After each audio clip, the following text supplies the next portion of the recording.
Alexander Stone sat in his massive living room, staring at the city lights through floor-to-ceiling windows. The view from his penthouse was worth millions, but tonight it felt like looking at a painting he'd seen too many times. Everything around him screamed success, yet he felt completely empty inside. The room was perfect in every way. Italian leather furniture that cost more than most people's cars. Original artwork hanging on walls that never seemed to bring him joy. A crystal chandelier that sparkled like diamonds but felt as cold as ice. And there in the corner sat his latest purchase, a beautiful grand piano. That had belonged to some famous musician decades ago. Alexander had bought the piano 3 weeks ago at an auction. The seller had gone on and on about its history, how it had been played in concerts around the world, how its sound was unlike anything else. He'd paid $2 million for it without blinking, not because he played piano, he didn't. Not because he loved music, he barely listened to it anymore. He bought it because he could, and because buying things was easier than dealing with the hollow feeling in his chest. His phone buzzed on the marble coffee table. Another message from his lawyer about the divorce papers. Another reminder that his 20-year marriage had crumbled like a house of cards. Victoria had taken half of everything, which still left him with more money than he could spend in 10 lifetimes. But she'd also taken their 2 children, and that loss felt bigger than any financial hit. The kids barely spoke to him now. When they did answer his calls, their voices were polite but distant. They'd chosen their mother's side, and who could blame them? He'd been absent for most of their lives, buried in boardrooms and business deals while they grew up without him. Success had cost him everything that actually mattered. Alexander walked over to the piano and ran his fingers along its polished surface. The wood was smooth and warm, probably the most beautiful thing in his apartment. He pressed one of the keys and a clear, pure note filled the silence. It was a sound full of possibility, but he had no idea how to create music from it. His assistant had called earlier about the charity gala he was hosting next month. Some event for children's education, the kind of thing rich people did to feel better about themselves. She'd suggested hiring entertainment. Maybe a pianist to play background music while people ate expensive food and wrote checks they could easily afford. "Just get someone to play this thing," he'd told her, waving at the piano. "I want to laugh at how money can't buy real talent." The words had come out bitter and harsh, but that's how everything sounded these days. He'd become the kind of person he used to dislike, cynical, dismissive, treating people like they were objects to be bought and sold. The truth was, he didn't want to laugh. He wanted to feel something, anything that wasn't this constant numbness. He wanted to remember what it was like to be moved by something beautiful, to care about something beyond stock prices and profit margins. But those feelings seemed as distant as the stars. Outside his window, Alexander poured himself a glass of whiskey from a bottle that cost more than most people's monthly rent. The liquid burned going down, but it was a familiar burn. He'd been drinking more lately, not enough to call it a problem, but enough to quiet the voices in his head that whispered about all the things he'd lost. He thought about his father, who died 5 years ago. The old man had built their technology company from nothing, working 16-hour days and sleeping in his office. Alexander had inherited not just the business, but his father's drive to succeed at any cost. Now he was worth $15 billion. But he was also completely alone. The irony wasn't lost on him. He could buy anything he wanted, go anywhere in the world, meet anyone he chose. Presidents took his calls. Famous people invited him to their parties. Business magazines put his face on their covers. But he hadn't had a real conversation with another human being in months. Everyone who spoke to him wanted something: money, favors, connections. No one just wanted to talk. His reflection stared back at him from the piano's polished surface. At 52, he still looked good. Personal trainers and expensive skincare kept him in shape. His hair was silver now, which his stylist said made him look distinguished. But his eyes looked tired, older than his years. They were the eyes of someone who'd forgotten how to hope. The silence in the apartment was deafening. He'd fired his live-in staff months ago after the divorce, preferring to be alone rather than have people around who were paid to pretend they cared about him. The cleaning crew came at night when he wasn't there, invisible people who kept his world spotless without him having to see them. Alexander sat down at the piano bench and stared at the keys. 80 black and white rectangles that somehow created all the music in the world. He'd taken lessons as a child, but his father had considered it a waste of time. Music doesn't make money, the old man had said.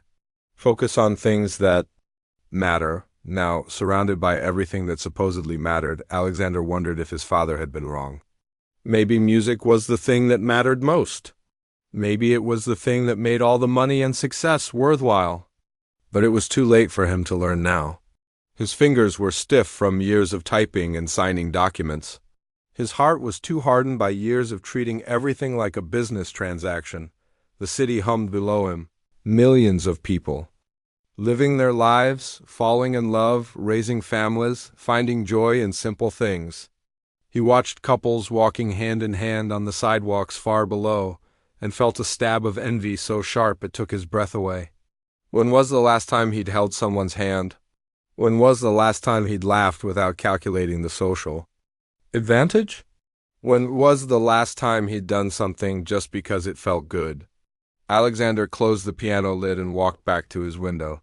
Tomorrow would bring more meetings, more deals, more ways to make money he didn't need. The charity gala would happen whether he cared about it or not. People would shake his hand and tell him how wonderful he was for giving away money he'd never miss. And he'd smile and play the part of the generous billionaire while feeling absolutely nothing inside. But tonight, in the silence of his golden cage, Alexander Stone made a decision. He would find someone to play the piano at his gala. Someone real, someone who could make music that meant something. Maybe if he couldn't feel anything himself, he could at least watch someone else feel something true. Maybe that would be enough to remind him what it was like to be human. He had no idea that this simple decision would change everything. That in just a few weeks, a woman he'd never noticed would sit at his piano and play music that would crack open his carefully guarded heart. That her calloused hands would create more beauty than all his money had ever bought. That she would teach him the difference between having everything and having something that mattered. For now, Alexander Stone was just a lonely billionaire. In a silent apartment, surrounded by expensive things that meant nothing. But change was coming, carried on the wings of music he couldn't yet imagine. Maria Rodriguez pushed her cleaning cart through the marble lobby of the Blackwood Tower at exactly 9 p.m. The building was almost empty now, just a few security guards and the night maintenance crew. This was her favorite time of day, when the busy executives went home to their families and she could work in peace. She'd been cleaning this building for 3 years, but she still felt amazed every time she walked through the lobby. The floors were so shiny you could see your reflection. In them, crystal chandeliers hung from the ceiling like frozen fireworks. Everything was perfect, expensive, and cold. So different from her small apartment across town where her 2 teenagers were, probably doing homework at the kitchen table. Maria clipped her ID badge to her uniform and checked her assignment sheet. Tonight she was working the top floors again, the penthouses where the really wealthy people lived. She didn't mind the extra work. The penthouse floors paid better, and she needed every dollar she could get. At 43. Maria had been cleaning office buildings for over 15 years. It wasn't the career she'd dreamed of as a young girl, but life had a way of changing your plans. Her husband Carlos had died in a construction accident when their kids were small. One day he was there, kissing her goodbye and promising to fix the leaky faucet that weekend. The next day she was a widow with 2 children and a mountain of bills. She'd tried other jobs after Carlos died. She'd worked at a restaurant, but the hours were wrong for the kids. She'd tried working at a store, but the pay was too low. Cleaning at night worked because the kids were old enough to be alone, and it paid enough to keep them fed and housed. It wasn't glamorous, but it was honest work. The elevator carried her smoothly to the 47th floor. Maria had cleaned every inch of this building over the years. She knew which executives left their offices messy and which ones were neat. She knew who stayed late working and who left early. She knew their habits, their routines, their little secrets, but they didn't know her. To them, she was invisible, just another part of the building's machinery. Maria didn't mind being invisible most of the time. It made her job easier when people didn't notice her. She could work efficiently without small talk or awkward conversations. But sometimes, late at night when she was alone in these expensive offices, she wondered what it would be like to be seen, to have someone ask her name or how her day was, or if she had any dreams beyond pushing a mop. The penthouse floor was quiet tonight. Maria started with the smaller offices, working her way toward the big corner unit. She dusted the furniture, emptied the trash, and mopped the floors.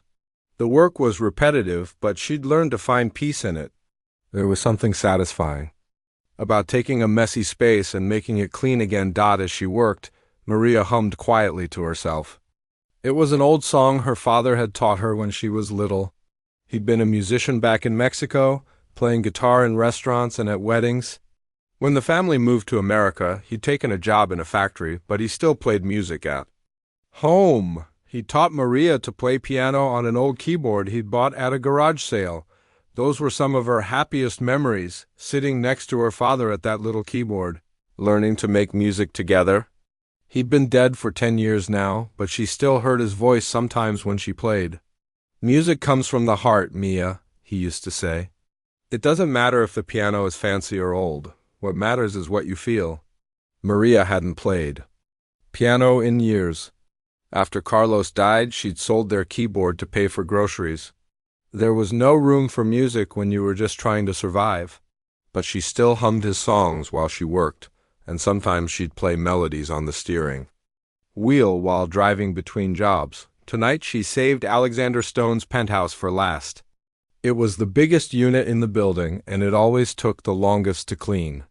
Maria had heard the other cleaners talking about him, how rich he was, how he'd just gotten divorced, how he never spoke to any of them.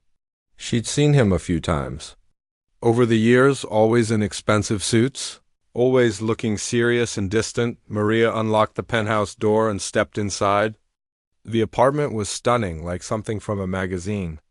Everything was perfect and expensive looking, but it also felt empty somehow, like a beautiful house where no one really lived. She started in the kitchen, which was barely used. The refrigerator was mostly empty except for takeout containers and expensive bottles of water. The stove looked like it had never been turned on. This was the kitchen of someone who ate all their meals in restaurants. As Maria moved through the apartment, she noticed how quiet it was. No family photos on the tables. No kids' artwork on the refrigerator. No signs that anyone laughed or cried or really lived in this space.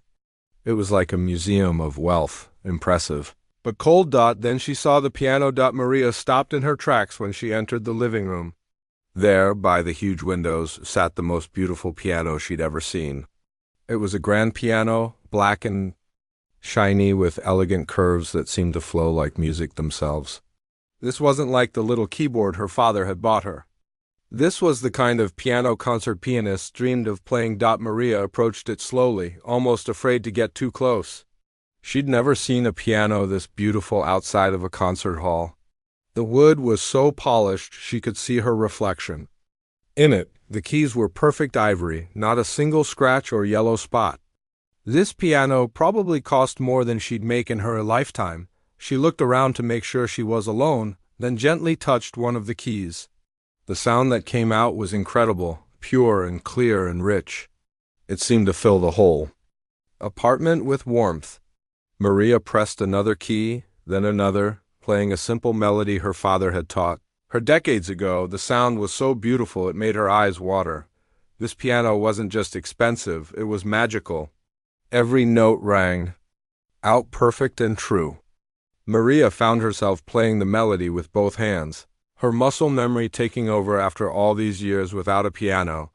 What she didn't know was that Alexander Stone was in his study, working late on some business papers. He'd heard the piano, and assumed he'd left some music playing on his sound system. But when he went to turn it off, he realized the sound was coming from the living room. Alexander crept to the doorway and peered out. There was his cleaning lady, a woman he'd never really looked at before, sitting at his piano and playing the most beautiful music he'd ever heard. Her hands moved across the keys with confidence and grace. Her eyes were closed, and there was a small smile on her face.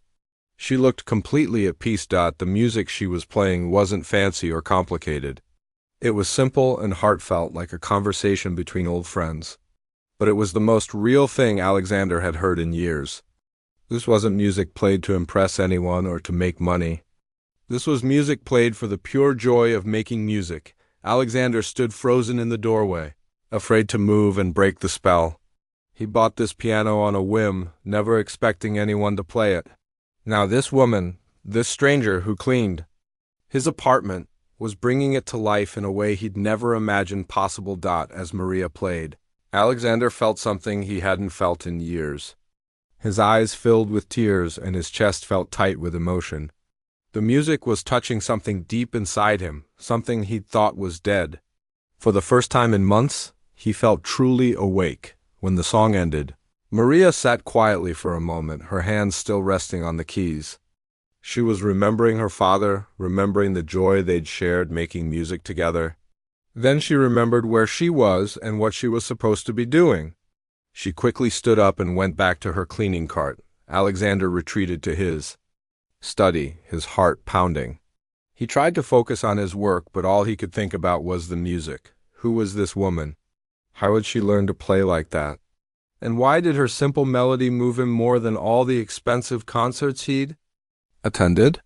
For the rest of the night, as Maria finished cleaning his apartment, Alexander found himself listening for any sound from the living room, but she didn't play again. She finished her work quietly and left without him ever speaking to her, but something had changed in that moment. The invisible woman had become visible, and the silent piano had found its voice. Neither of them knew it yet, but their lives were about to become beautifully, unexpectedly connected. Alexander couldn't stop thinking about the music. For 3 days, he'd tried to focus on his work, but every time he sat at his desk, he heard those beautiful notes in his head. He'd replayed that moment over and over, the cleaning lady sitting at his piano, her face peaceful and content, her hands moving across the keys like she was having a conversation with an old friend. He'd never paid attention to the cleaning staff before. They came at night when he was usually out at business dinners or working late at the office.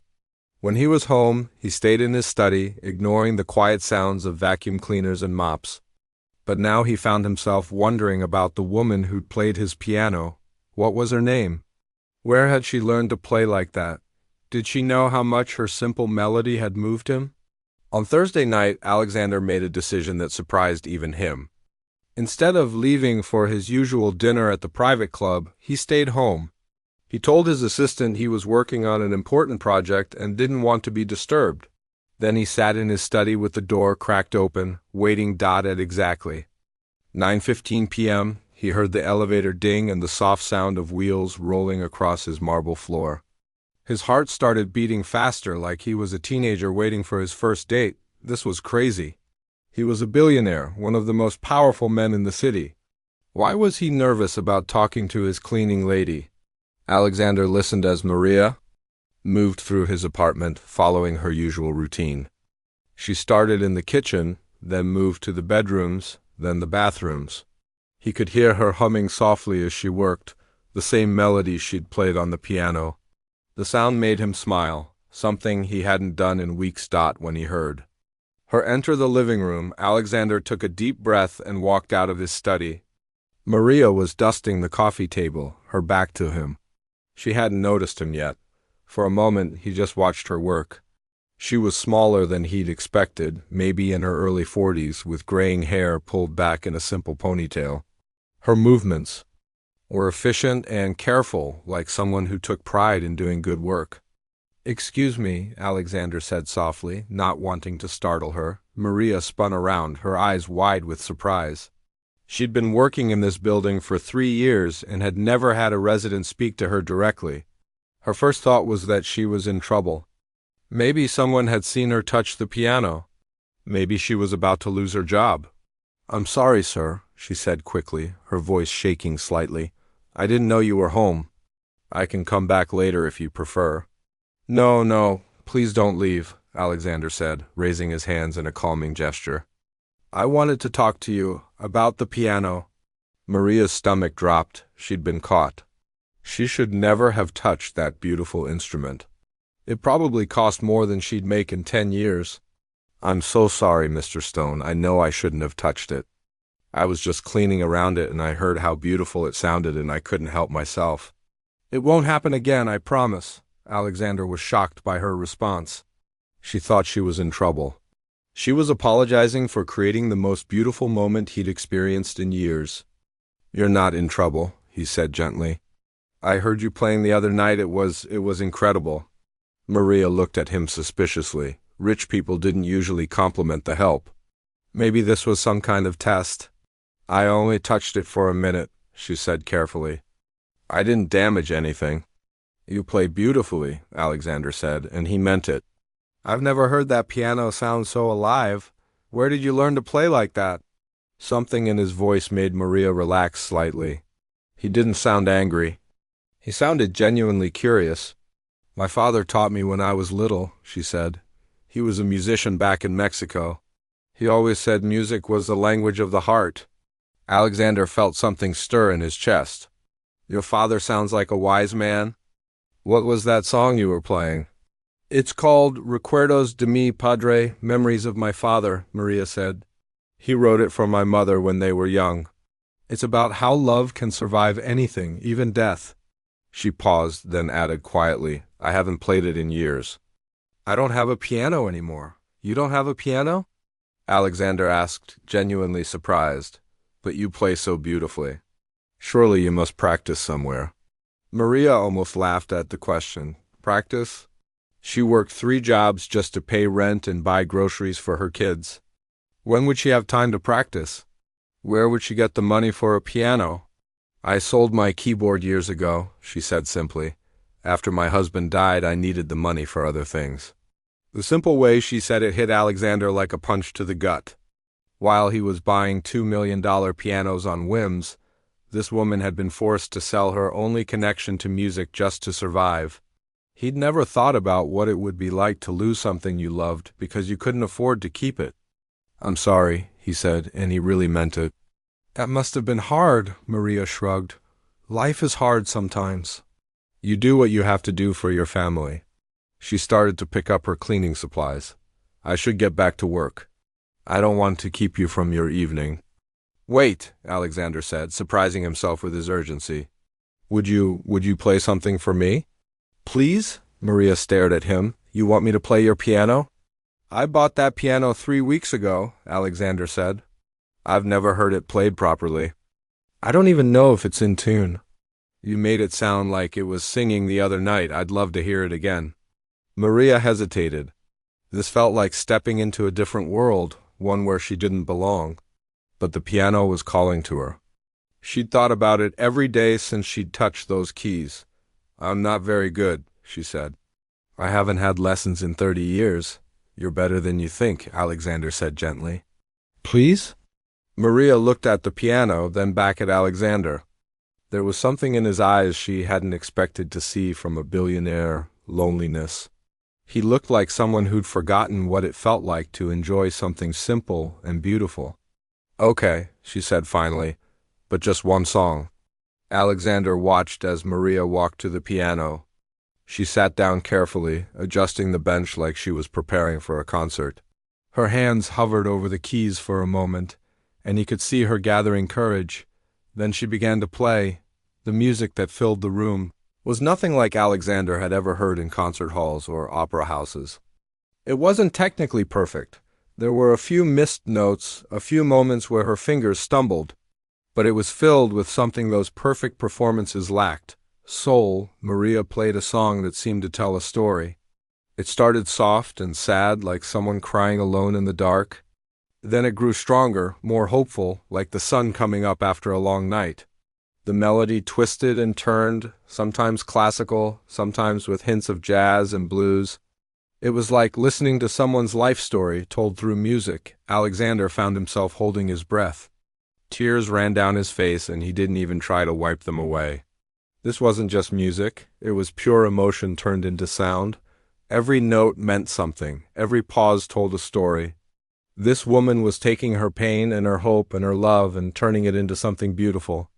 When the song ended, the silence in the room felt sacred.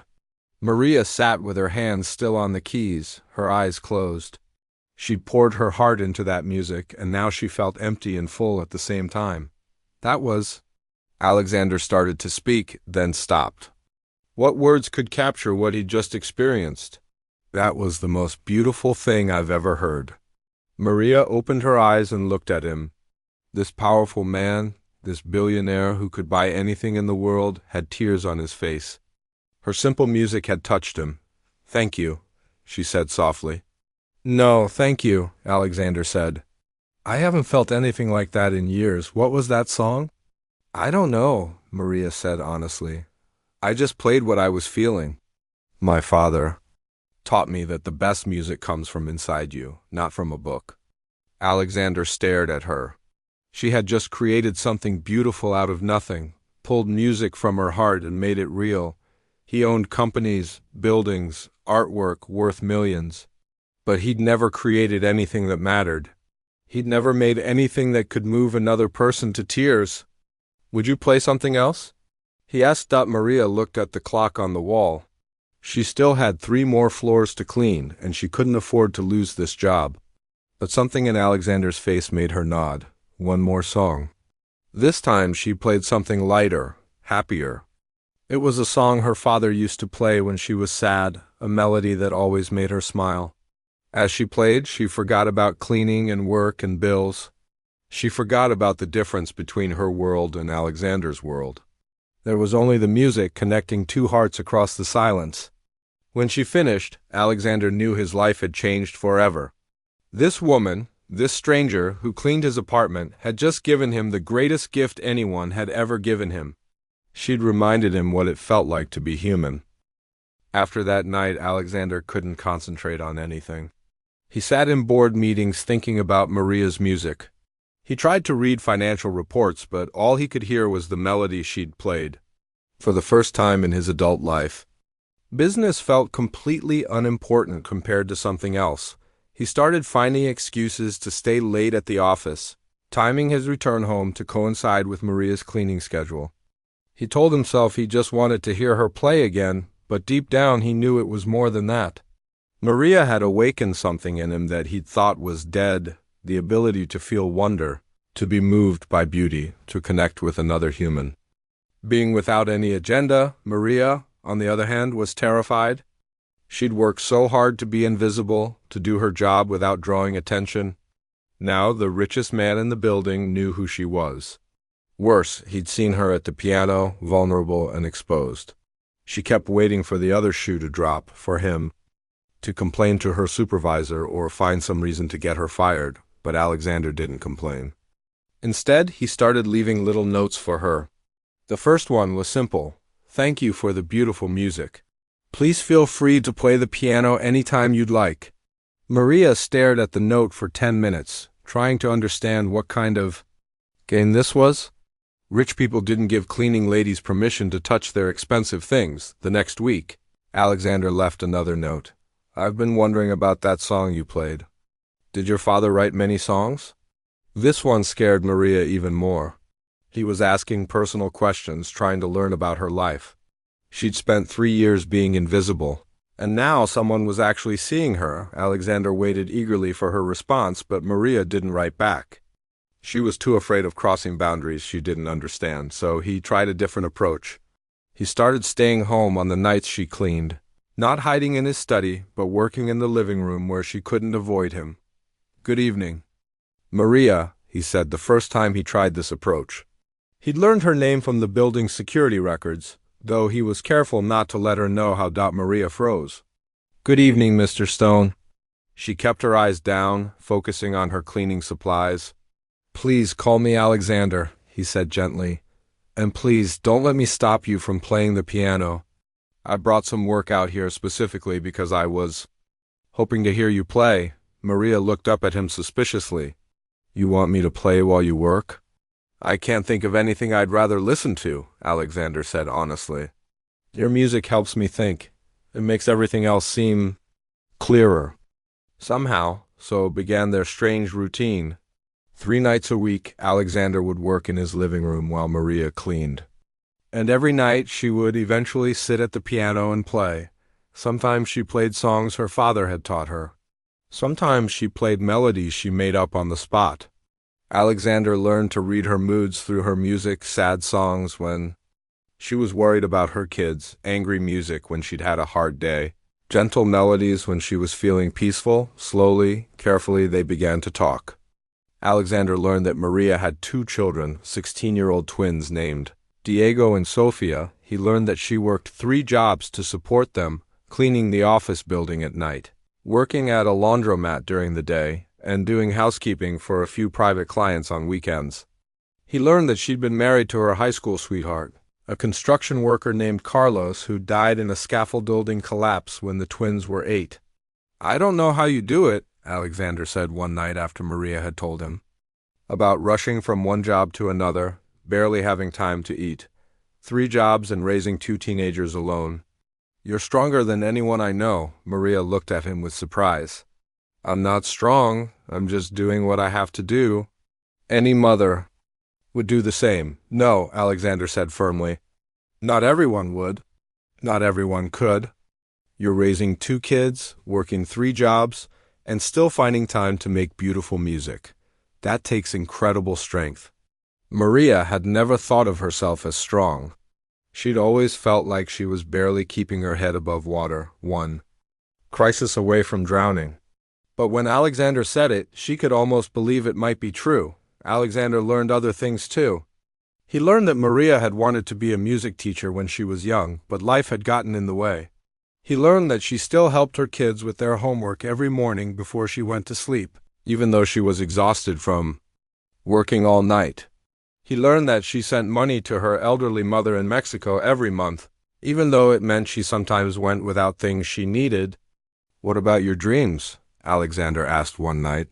"You talk about your kids' dreams, your mother's needs, your late husband's memory, but what about what you want?" Maria was quiet for a long time. "I stopped having dreams when Carlos died," she said finally. "Dreams are for people who have the luxury of thinking about tomorrow. I just try to get through today." Her words hit Alexander like a physical blow. Here was a woman with more talent and character than anyone he'd ever known, and she'd given up on dreams because she was too busy surviving. Meanwhile, he had everything anyone could want and had never truly appreciated any of it. "You should have dreams," he said quietly. "Everyone should have dreams." Maria looked at him with something that might have been pity. "Mr. Stone, Alexander, you live in a different world. In your world, people have dreams and make them come true. In my world, people have dreams and learn to live without them." Alexander wanted to argue, to tell her that dreams were possible for everyone. But he was smart enough to know that would sound condescending coming from someone who'd never had to choose between paying rent and buying groceries. Instead, he just listened as she played another song, this one sadder than usual. Meanwhile, Maria was learning things about Alexander, too. She learned that he'd been married for 20 years to a woman who'd left him because she said he'd become a stranger. She learned that he had 2 children who rarely called him, who'd chosen to live with their mother because they barely knew their father. She learned that he'd built a business empire, but had no real friends, no one who cared about him for who he was rather than what he could do for them. "I have everything I thought I wanted," Alexander told her one night. "But I'd trade it all for what you have with your kids. The way you talk about them, the way your face lights up. They love you, really love you. Not your money or your success, just you. They're good kids," Maria said. "They never complain, even when things are hard. Diego wants to be an engineer. Sofia wants to be a doctor. They study so hard even though they have to help with the housework and sometimes babysit for the neighbors to earn extra money." Alexander was amazed by how proud she was of her children, how much joy she found in their accomplishments despite all the struggles. His own kids had every advantage money could buy, but he'd been too busy to notice their achievements or support their dreams. "You're a good mother," he said. "They're lucky to have you." Maria smiled, and Alexander realized it was the first time he'd seen her truly happy. "I'm the lucky one," she said. "They give my life meaning." As the weeks passed, Alexander found himself looking forward to these conversations more than anything else in his life. Maria's stories about her kids, her memories of her father, her quiet strength in the face of constant challenges, these became the brightest parts of his days. He started leaving work early, canceling social events, turning down invitations to exclusive parties. Nothing seemed as important as sitting in his living room, listening to Maria play piano and talk about her life, but their growing friendship was complicated by the huge differences in their worlds. Alexander wanted to help Maria, to give her money, to find her a better job, to solve her problems with his wealth. But every time he hinted at this, Maria would become distant and formal, reminding him of the boundaries between them. "I don't want charity," she told him firmly one night when he'd suggested he could help pay for her kids' college education. "I've worked hard for everything I have. I don't want handouts." "It wouldn't be charity," Alexander said. "It would be friendship." Maria looked at him sadly. "We can't be friends, Alexander. Not really. You're a billionaire who owns buildings and companies. I'm a cleaning lady who's just trying to get by. We live in different worlds." "But music brought us together," Alexander protested. "When you play, none of those differences matter." "Music is just music," Maria said, but Alexander could hear the uncertainty in her voice. "It doesn't change who we are or where we come from." Alexander wanted to argue, but he could see the fear in Maria's eyes. She was afraid of getting too close, afraid of being hurt, afraid of losing the little stability she'd built for herself and her children. He understood that fear, even if he didn't like it, but late at night, when Alexander lay in his empty bed thinking about Maria's music and her stories, he knew she was wrong about one thing. Music wasn't just music. It was the language of the heart, just like her father had said. And in that language, he and Maria understood each other perfectly. The question was whether they'd ever find the courage to speak that language outside. The safe space of his living room, where a billionaire and a cleaning lady could sit at a piano and pretend that the rest of the world didn't exist. Alexander had been planning his annual charity gala for weeks, but for the first time in years, he actually cared about making it special. Usually, these events were just business, wealthy people gathering to write checks and feel good about themselves, but this year was different. This year, he had an idea that both excited and terrified him. He'd been thinking about it for days, ever since his assistant had brought him the final guest list. 300 of the city's most influential people would be there: politicians, business leaders, celebrities, socialites, people who moved in the same circles he did, people who understood money and power but had forgotten how to feel anything real. What if he could give them something genuine? What if he could share the gift that Maria had given him, the reminder that there was still beauty in the world, still music that could touch the soul? The more Alexander thought about it, the more convinced he became that Maria needed to perform at the gala. Not as hired entertainment, but as something more important, as a reminder of what really mattered, but he knew it wouldn't be easy to convince her. Over the past few weeks, Maria had made it clear that she wanted to keep their friendship separate from the rest of their lives. She was comfortable playing piano for him in the privacy of his apartment, but she'd never agreed to anything that might expose her to his world. Alexander spent days trying to figure out how to approach the subject. He practiced different speeches in his head, imagining how Maria might react. He knew he had to be careful. One wrong word and she might disappear from his life forever. Finally, on a Thursday night in early March, Alexander decided he couldn't wait any longer. The gala was only 3 weeks away, and if Maria was going to perform, she'd need time to prepare. Maria arrived at her usual time, greeting Alexander with the warm smile that had become the best part of his day. She'd grown more comfortable around him over the weeks, less formal, more willing to share stories about her life. Tonight she seemed particularly happy. "Sophia got accepted to the Honor Society at school," Maria told him as she set up her cleaning supplies. "She's been working so hard for it." "I'm so proud of her," Alexander smiled genuinely. He'd learned to love hearing about Maria's children, even though he'd never met them. Through her stories, Diego and Sofia had become real to him, smart, hard-working kids who were making the most of every opportunity despite their circumstances. "That's wonderful," Alexander said. "You should be proud. You're raising amazing children." Maria beamed as she started dusting the furniture. "Diego's been working on his college applications too. He wants to study engineering, just like I told you. His math teacher says he has real talent."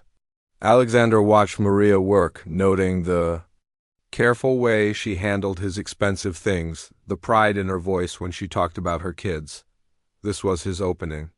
"Maria," he said carefully, "I have something I want to ask you." "Something important?" Maria looked up from the table she was cleaning, immediately sensing the seriousness in his tone. "What is it?"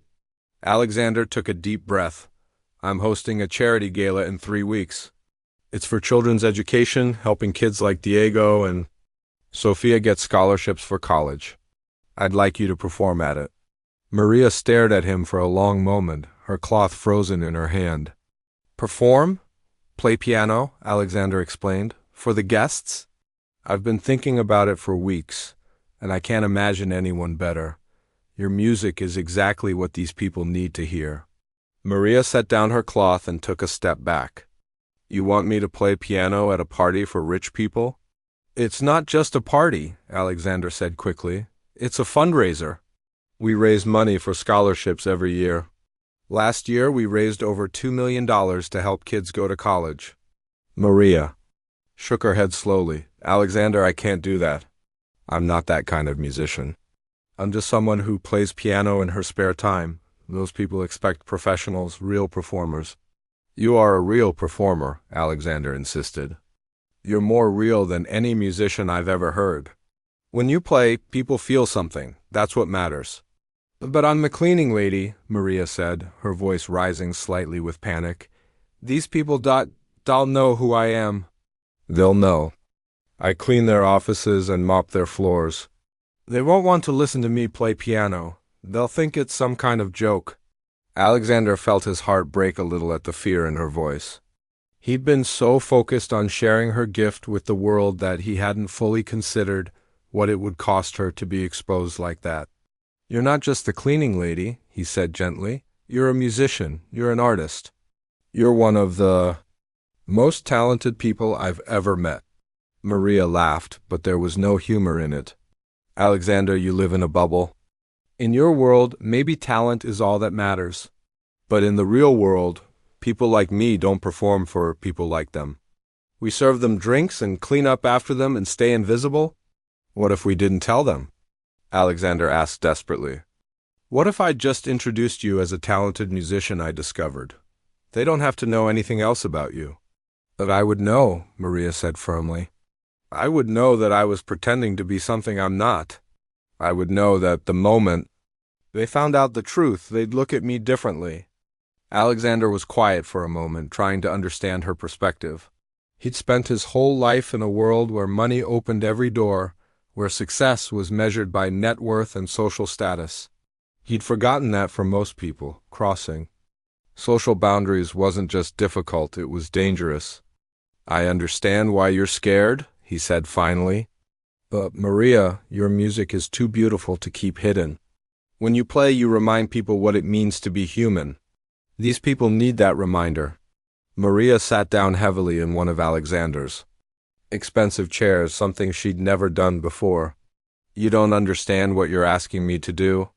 You want me to walk into a room full of the most powerful people in the city and perform for them like I belong there. But I don't belong there. I've spent my whole life learning where I belong and where I don't. Maybe it's time to challenge those rules," Alexander said. "Maybe it's time to show those people that talent and heart matter more than money and connections."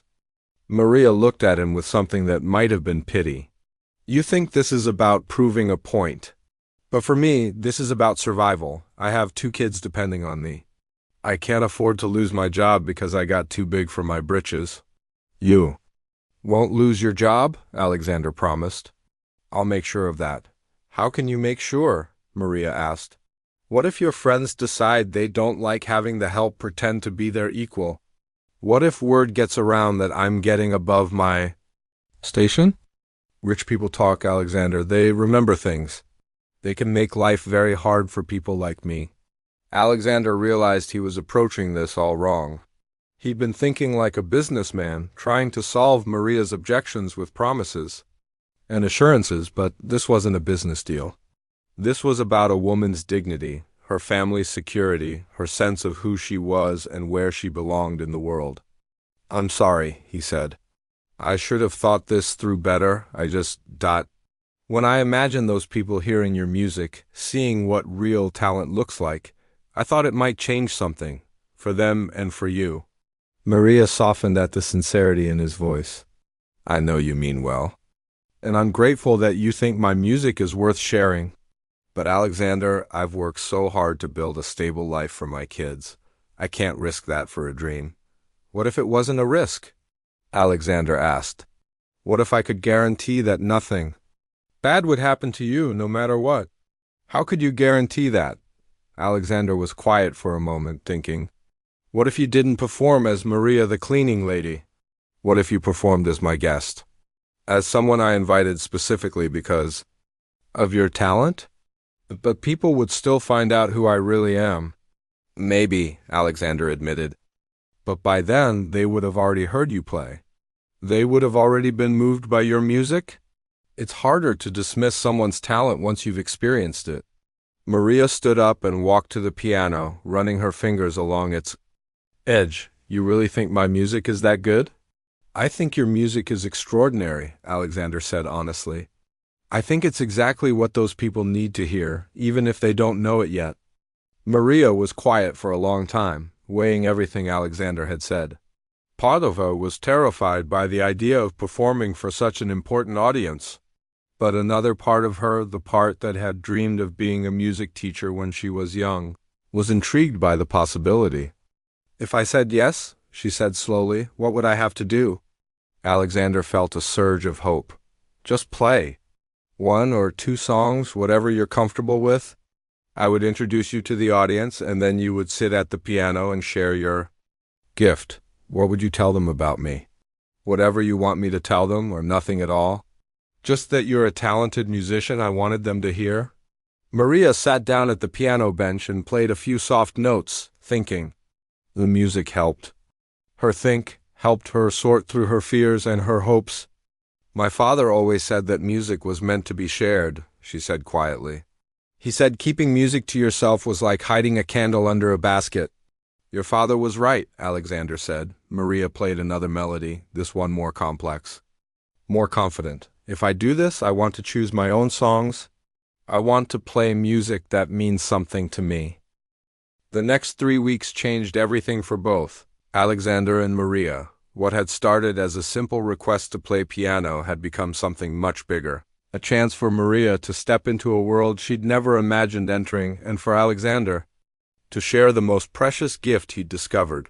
The morning after Maria agreed to perform, Alexander made some quiet phone calls. He spoke to his building manager, his assistant, and a few other key people, making arrangements without explaining exactly why. He wanted to give Maria time to practice without worrying about her other responsibilities. When Maria arrived for her shift that Thursday night, she found a note waiting for her at the security desk. "The piano is available for you to use during the day whenever you'd like. I've arranged for you to have access to the penthouse. Please don't feel obligated to clean during practice time. Just focus on your music." Maria stared at the note for a long time. She'd never had access to a real piano during the day. For 3 weeks, she could practice whenever she wanted on the most beautiful instrument she'd ever touched. It felt like a dream, but also like stepping onto dangerous ground. That first day, Maria came to the building at noon, after she'd finished her morning shift at the laundromat and before she had to pick up the twins from school. She felt strange riding the elevator to the penthouse in the middle of the day, dressed in her regular clothes instead of her cleaning uniform. The security guard had looked at her curiously when she'd shown him Alexander's note, but he'd given her the key card without question. Alexander's apartment felt different in the daylight. Sunlight streamed through the huge windows, making everything bright and warm. The piano seemed to glow in the natural light, inviting her to sit down and play. Maria spent 2 hours that first day just getting reacquainted with the instrument. Her fingers were rusty from years without regular practice, and she had to work to remember songs she'd once known by heart. But gradually the music came back to her. Her father's voice seemed to whisper in her ear, guiding her hands, reminding her of lessons from long ago. As the days passed, Maria fell into a routine. She would work at the laundromat until 11 a.m., then come to Alexander's apartment to practice until 3 p.m., when she had to leave to be home when Diego and Sofia got out of school. At first, she practiced the songs she remembered from her childhood. Classical pieces her father had taught her, folk songs from Mexico, simple melodies that felt like old friends. But as her confidence grew, Maria began to experiment. She started mixing different styles together, adding jazz rhythms to classical melodies, creating new arrangements of old songs. The piano seemed to respond to her touch, bringing out sounds she'd never been able to create on her old keyboard. Alexander, meanwhile, was dealing with his own preparations. He had to choose what to tell people about Maria, how to introduce her without making her feel exposed or uncomfortable. He decided to keep it simple. She was a talented musician he'd discovered, someone whose artistry deserved to be heard.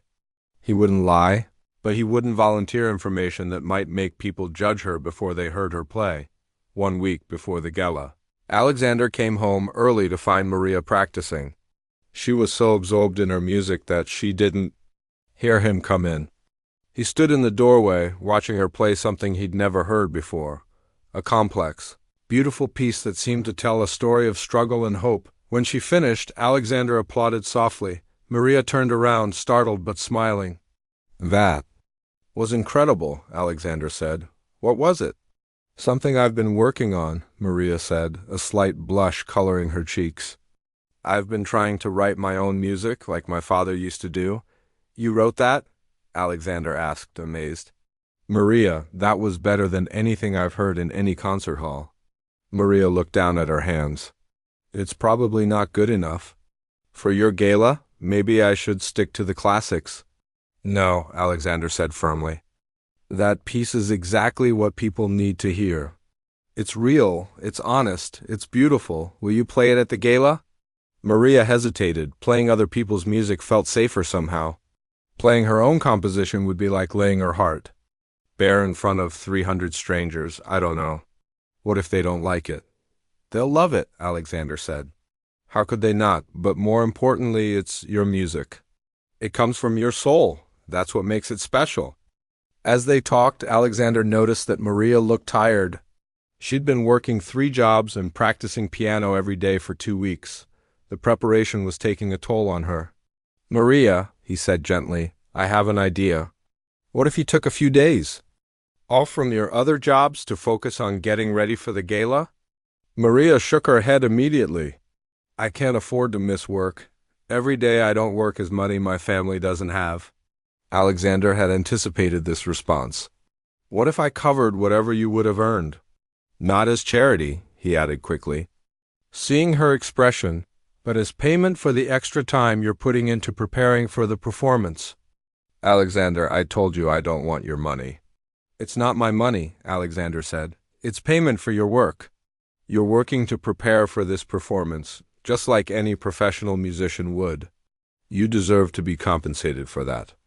Time. Maria was quiet for a long time, clearly torn. The practical part of her knew that a few days off would help her prepare better. She was exhausted from trying to balance everything, and the stress was affecting her practice. But accepting money from Alexander felt like crossing a line she wasn't sure she was ready to cross. "What if we called it in advance?" Alexander suggested. "Against the payment you'll receive for performing at the gala?" "You're going to pay me to perform?" "Of course. Every performer gets paid. This is a professional engagement." Finally, Maria nodded reluctantly. "Okay, but I want you to write down exactly how much, so we're both clear about what this is."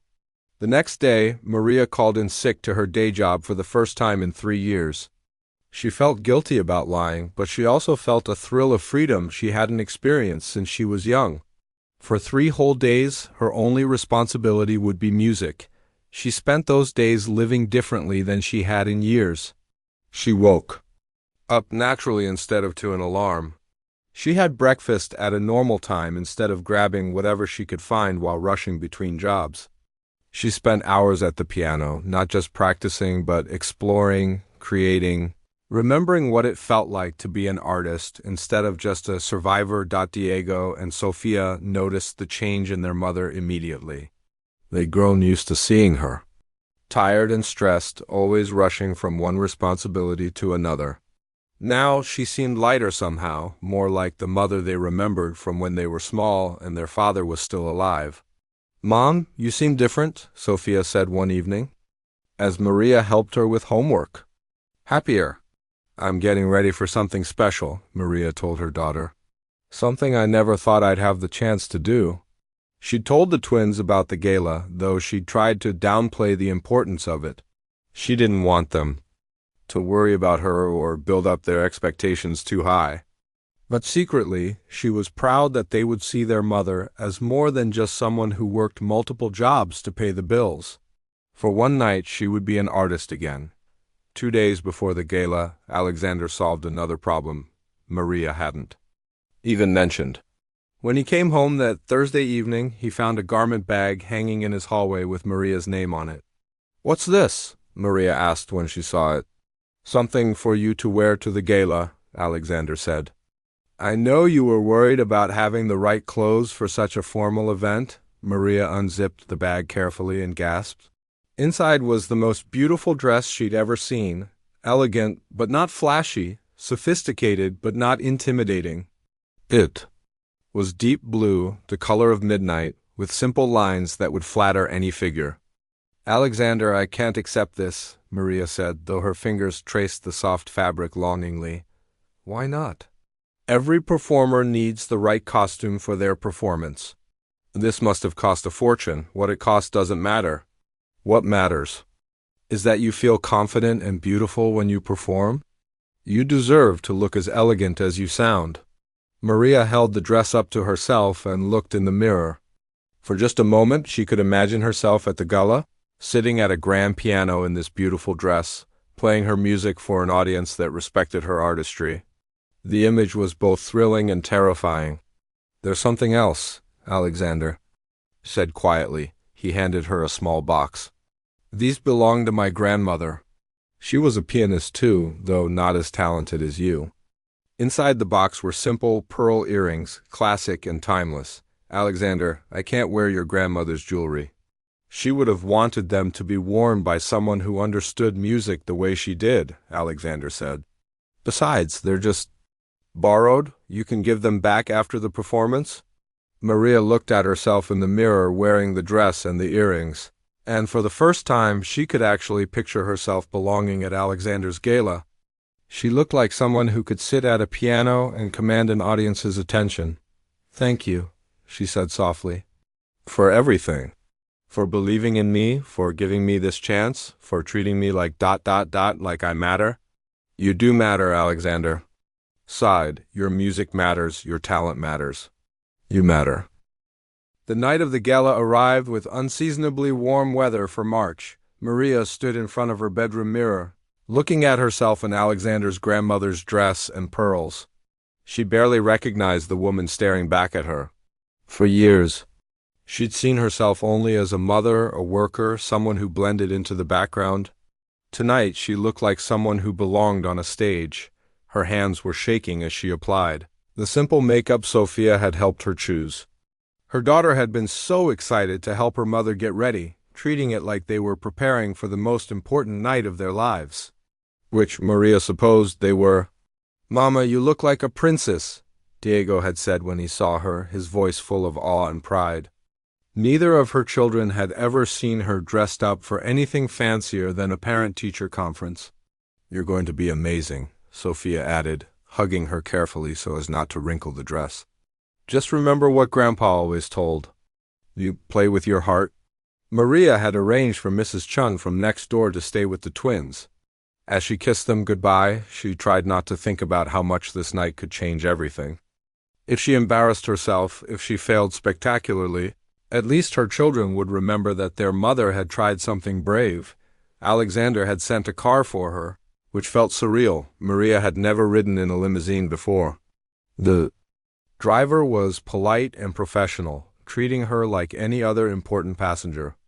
As they drove through the city toward the hotel where the gala was being held, Maria watched the familiar streets pass by and tried to calm her racing heart. The hotel was one of those places. Maria had walked past hundreds of times but never imagined entering. Tonight, photographers were taking pictures of guests as they arrived. Expensive cars lined the street. Women in designer gowns and men in perfect tuxedos walked through the entrance. Like they owned the world, Maria's driver pulled up to the entrance and a uniformed attendant opened her door. For a moment, she froze. This was her last chance to change her mind, to ask the driver to take her home where she belonged.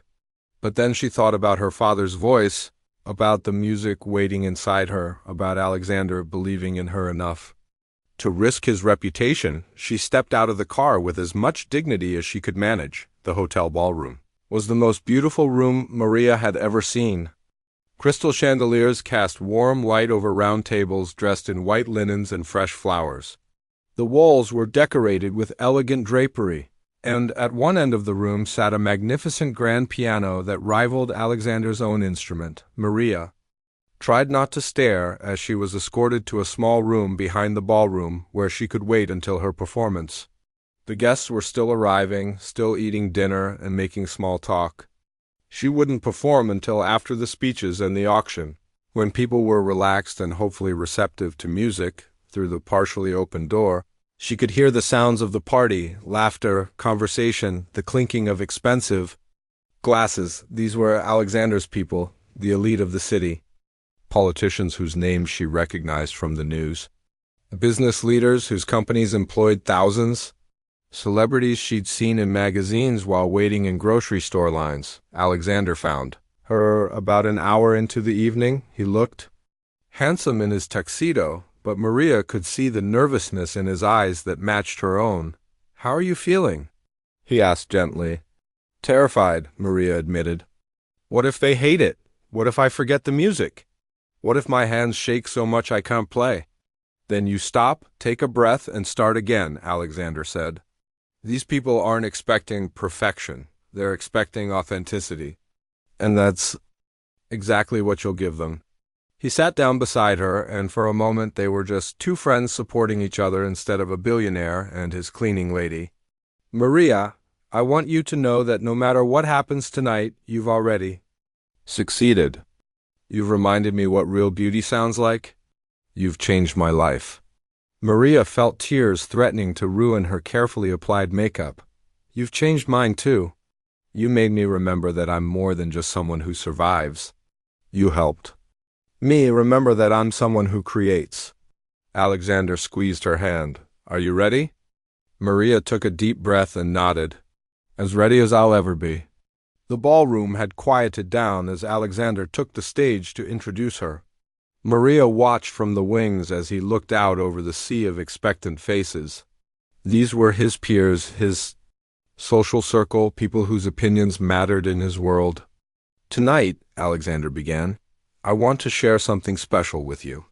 A few months ago, I bought a beautiful piano from my apartment, but I never heard it truly sing until I met an extraordinary musician who reminded me what music is really about.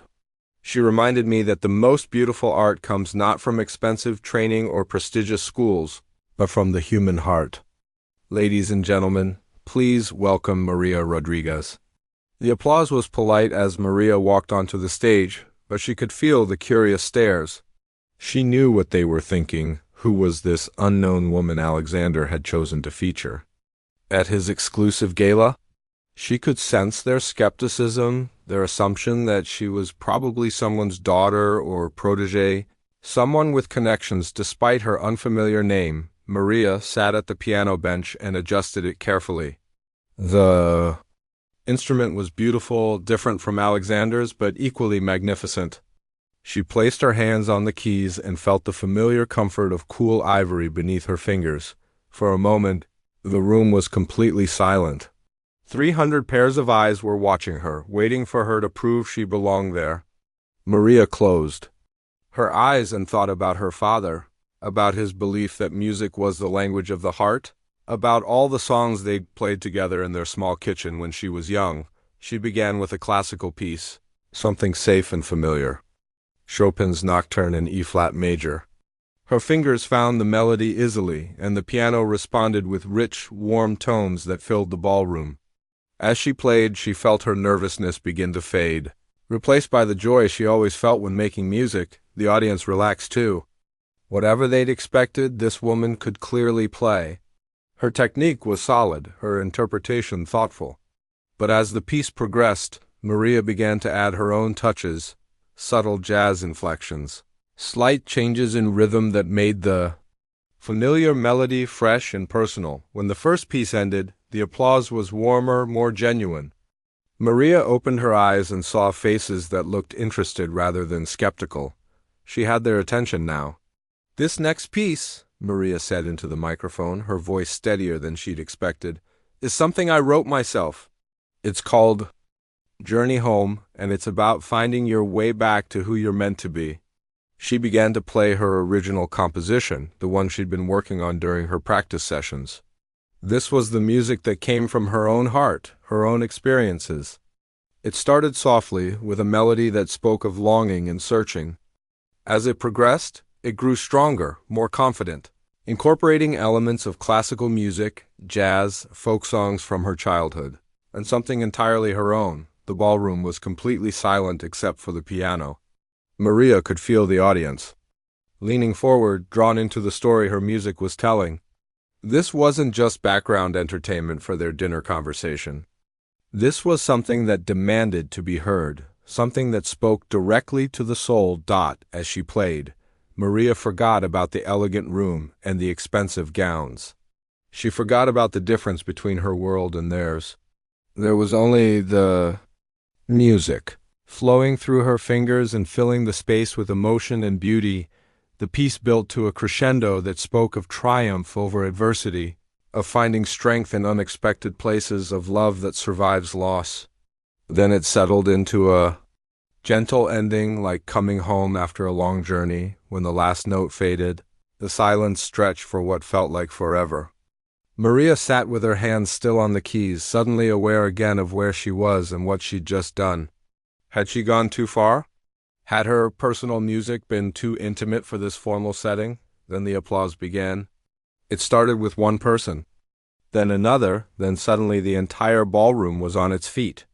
The ovation went on, genuine and enthusiastic. Maria looked out at the audience and saw something she hadn't expected, tears on faces, real emotion from people who probably attended dozens of these events every year. An older woman in an expensive gown was crying openly. A distinguished man in the front row was shaking his head in amazement. Even the waiters had stopped serving to listen, and they were applauding too. Alexander stepped onto the stage with tears in his eyes. "Ladies and gentlemen," he said when the applause finally died down, "Maria Rodriguez." As Maria stood to take her bow, she felt something she'd never experienced before, the knowledge that she had moved an entire room full of people with nothing but her music and her heart. These wealthy, powerful individuals had been touched by the same songs her father had taught her in their modest kitchen years ago. But the most surprising moment came when the evening was over. As guests were leaving, many of them approached Maria personally. They shook her hand, thanked her for the music, asked about her background. When they learned she was a single mother working multiple jobs to support her children, their respect seemed to increase rather than decrease. The weeks following the gala brought changes neither Alexander nor Maria had expected. The performance that was supposed to be one magical night had created ripples that spread far beyond the elegant ballroom where it had taken place. For Maria, the morning after the gala felt like waking up from a beautiful dream. She was back in her small apartment, making breakfast for Diego and Sofia before school, wearing her regular clothes and preparing for another day at the laundromat. but something fundamental had shifted inside her. She moved differently, spoke differently, carried herself like someone who had discovered a secret about her own worth. "Mom, you're humming again," Sophia noticed over her cereal. "You used to hum all the time when Dad was alive, but you stopped. Now you're doing it again." Maria paused, realizing her daughter was right. She had been humming, not just the songs from the gala, but melodies that seemed to come from nowhere. New music that her heart was creating without her even noticing. The first real change came 3 days after the gala, when Maria received a phone call at work. It was Dr. Patricia Williams, the music teacher she'd met at the gala. "Maria, I've been thinking about our conversation," Dr. Williams said. "I teach at the Morrison Academy, and we have an opening for a part-time music instructor. The position would be in the evenings, working with students who want extra help or who are just beginning to learn. Would you be interested in discussing this?" Maria almost dropped the phone. "A teaching position? At a real school?" "I don't have any formal teaching credentials," she said quickly. "What you have is something more valuable, the ability to connect with music in a way that moves people. We can work on the credentials. What matters is your gift." That evening, Maria sat at Alexander's piano. She still came to clean, but now he insisted she spend time practicing too, and told him about the job offer. "You have to take it," Alexander said immediately. "This is exactly what you've always wanted, isn't it, to teach music?" "I'm scared," Maria admitted. "These will be kids from wealthy families, kids who expect their teachers to have degrees and certificates. What if I'm not good enough?" "Maria," Alexander said gently, "you just moved 300 sophisticated adults to tears with your music.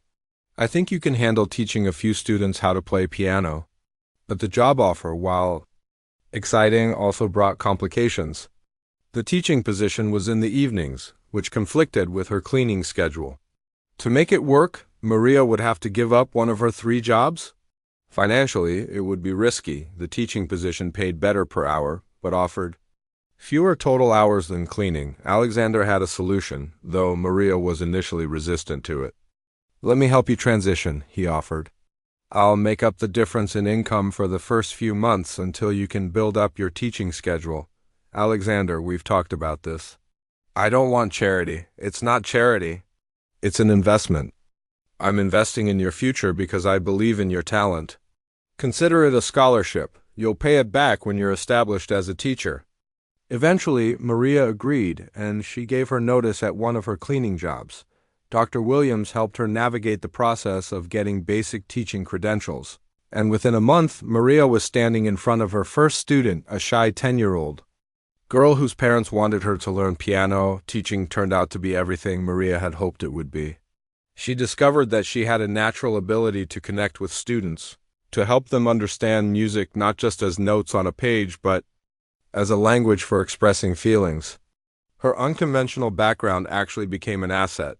She could relate to students who struggled, who didn't come from musical families, who felt intimidated by the formality of traditional lessons. Word spread quickly about the new piano teacher who made music feel accessible and joyful. Within 3 months, Maria had a waiting list of students. Parents were amazed by how quickly their children progressed under her guidance. But more importantly, they saw their kids developing a genuine love for music. Alexander, meanwhile, was dealing with his own set of changes. The gala had been talked about for weeks in his social circles, not because of the amount of money raised, but because of Maria's performance. Some people praised him for discovering such talent. Others questioned his judgment in featuring The Help. At such a prestigious event, the criticism came mostly from people who hadn't been there, who had heard second-hand accounts and felt scandalized by the idea of a cleaning lady performing for society's elite. But Alexander found he didn't care about their opinions anymore. The friends and colleagues whose respect he truly valued had been moved by Maria's music just as he had been. More importantly, the gala had reminded Alexander of something he'd forgotten, that his wealth and influence could be used for meaningful purposes. Inspired by Maria's story and her dedication to her children's education, he established a scholarship fund specifically for students from working families who showed musical talent but couldn't afford proper training, the Alexander Stone Music Education Foundation started small, with just enough funding to help a dozen students. But as word spread about the program, other wealthy donors began contributing. Within 6 months, they were helping 50 young musicians access lessons, instruments, and opportunities they never could have afforded otherwise. Alexander found himself more involved in the foundation's work than he'd been in any business venture in years.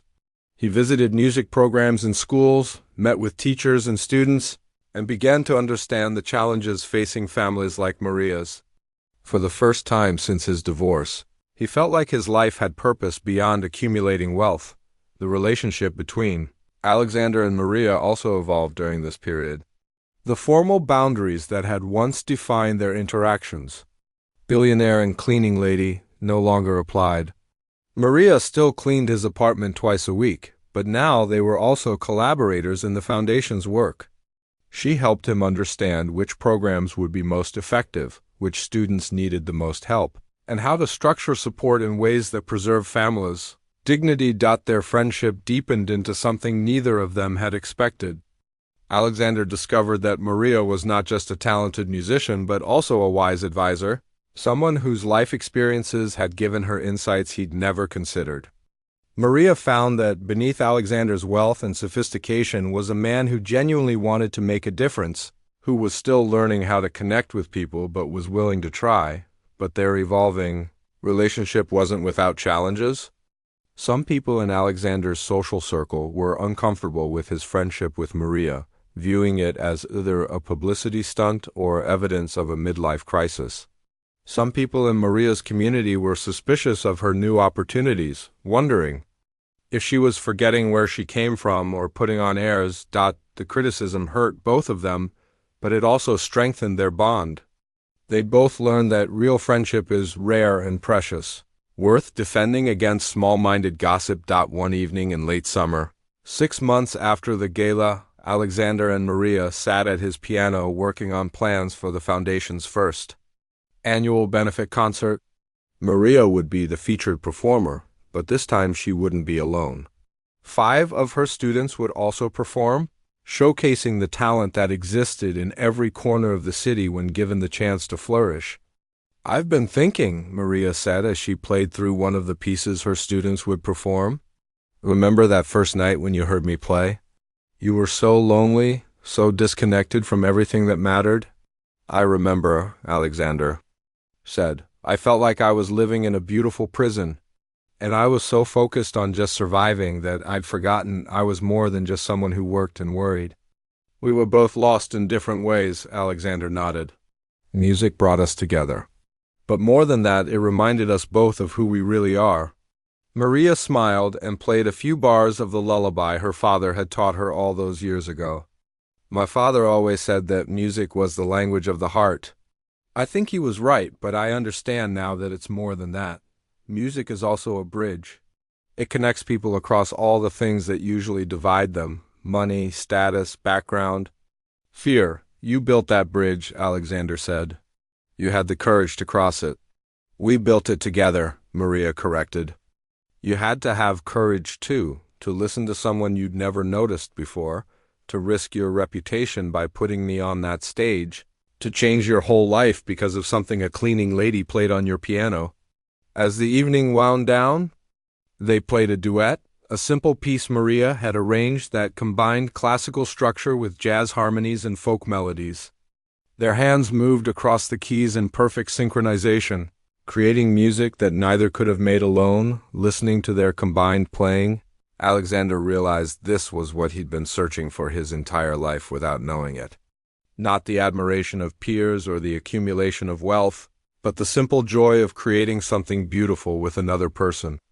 The satisfaction of using his gifts, not just his money, but his influence, his platform, his connections, to make life better for others. Maria, meanwhile, felt a peace she hadn't known since before Carlos died. She was still a single mother, working hard to support her children, but she was also a teacher,